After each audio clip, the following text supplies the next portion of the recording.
哎呀，係咪拗柴成日唔好，或者成日翻拗？有5樣嘢你一定要知道同自己檢查，先有機會可以令到拗柴情況得以改善。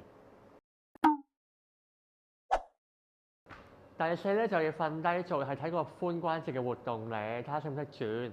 你要做嘅咧係平瞓，雙手攬住膝頭哥，沿住個中線屈入嚟，睇下可唔可以好流暢地將個右大髀屈到最埋，而呢個腹股溝個比納位咧冇頂住。咁啊右邊做完，左邊又做下。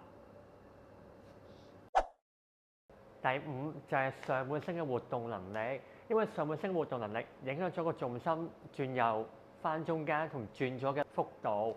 大家要做嘅咧就係搭住個膊頭，眼望前，下盤唔喐，淨係向右轉、向左轉。咁樣留意下轉左嘅幅度同轉右嘅幅度咧平唔平均、對唔對稱。如果發覺唔一樣嘅話咧，好大機會因為個上半身嘅活動能力令到個重心側埋一邊，令到個重心不能夠好容易翻中間或者過左邊嘅話咧，都會令到一邊腳特別容易屈親㗎啦。